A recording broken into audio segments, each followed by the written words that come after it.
we just came from what could only be categorized as a fantastic meeting with the president and a few of our colleagues and a number of people from the oil and gas sector. You know, we had a great conversation about the importance of the oil and gas industry on America's economy, the jobs that it has created over the years. The president said multiple times he's 1,000% for the industry.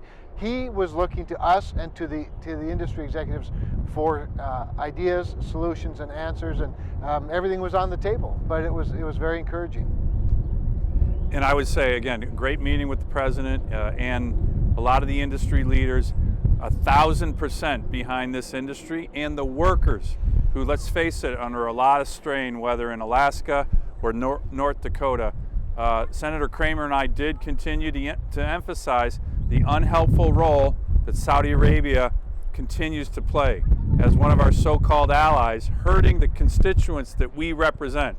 So we're going to continue, and we let the president know this, our efforts in the U.S. Senate to look at ways in which to remove military forces from Saudi Arabia. If this country, which we have protected in the past, is not getting serious about taking actions to stabilize energy markets, then we have a lot of leverage, particularly as it relates to our U.S. military that literally right now is protecting the kingdom as we've done in the past. And the president heard that, and I think in many ways the people around the table supported what we were doing and are going to continue to do. You know, I think that reiterating that fact that Dan's talking about, reminding the president of the important role that the United States plays in Saudi Arabia's defense and national security, and the important role that Saudi Arabia plays in OPEC and this oversupply that's brought the price down to unsustainable levels, was one point that was universally, I think, supported in the room by whether it's the multinationals, refiners, independents, pipeline companies.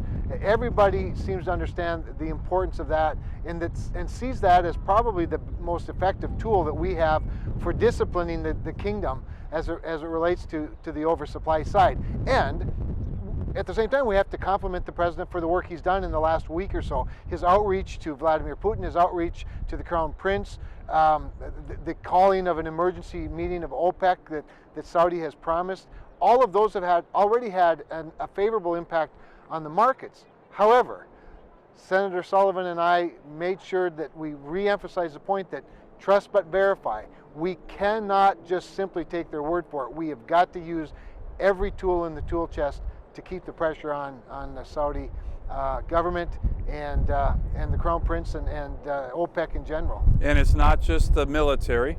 There was talk about a 301 or 232 investigation, which certainly remains on the table from the administration's perspective. And then one other tool that we think is important, and all of us were focused on in this room, is in the CARES Act.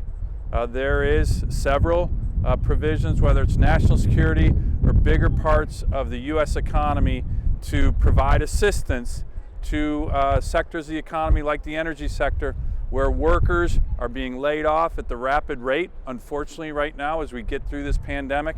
So there was a big push to make sure that as we look at ways to assist companies throughout the United States in our economy, that the energy sector has to be part of that, those provisions in the CARES Act. And I think there was broad-based agreement from the president and everybody else in the room that should and will happen. There's no question that the oil and gas industry is a capital-intensive industry.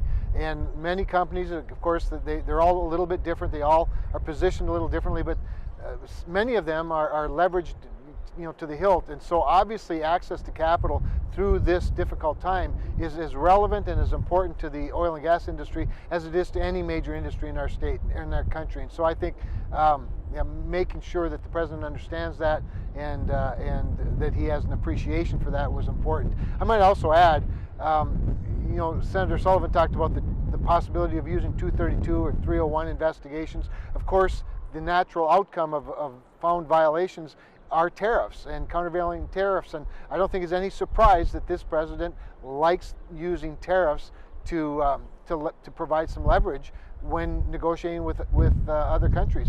And he was quite bullish on the use of tariffs if that's what it comes to. So he right now knows that he has the full support of the people in that room to use whatever tools he needs to use to make sure that we can bring the Saudis into compliance.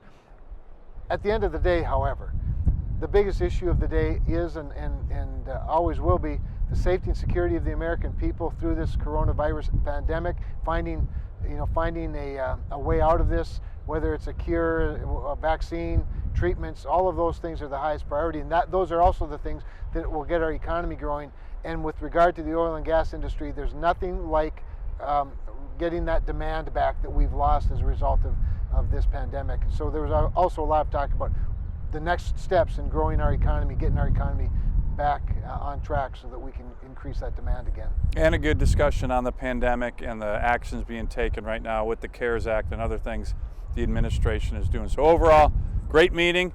Very, very supportive of the president, is very supportive of this critical sector, the energy sector, in our economy, in our states, the workers, the families that are connected to it, and a broad number of views that were presented.